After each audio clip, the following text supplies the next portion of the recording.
भाई जिन लोगों ने सरकार को लीक करके देते हैं, थाना को लिख के देते हैं, सीओ को लिख करके देते हैं, डीसी को लिख करके देते हैं, ये गड़बड़ी हुआ है, उस पर कार्रवाई नहीं करते। कार्रवाई बल्कि उन लोगों के ऊपर जो कंप्लेनर होते हैं उनके ऊपर तरह तरह के केस करके उनको फंसा देना, चाहे वो जेल में डाल देना, ये काम हो गया फितरत इनका।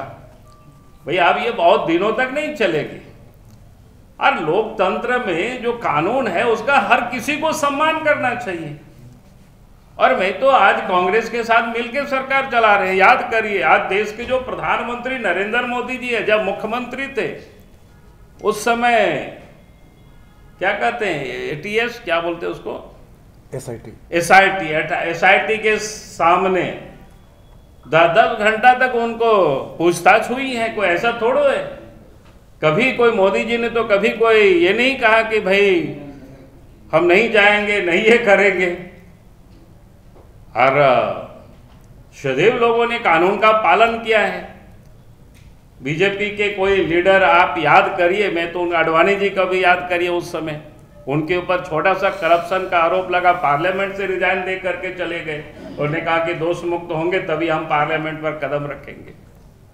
तो भारतीय जनता पार्टी ने हर हमेशा कानूनों का पालन किया है। और आज अगर ये करप्शन में बुरी तरह से डूबे हुए हैं, लूट रहे हैं राज्य को, तो इनसे तो पूछताछ होगी ही।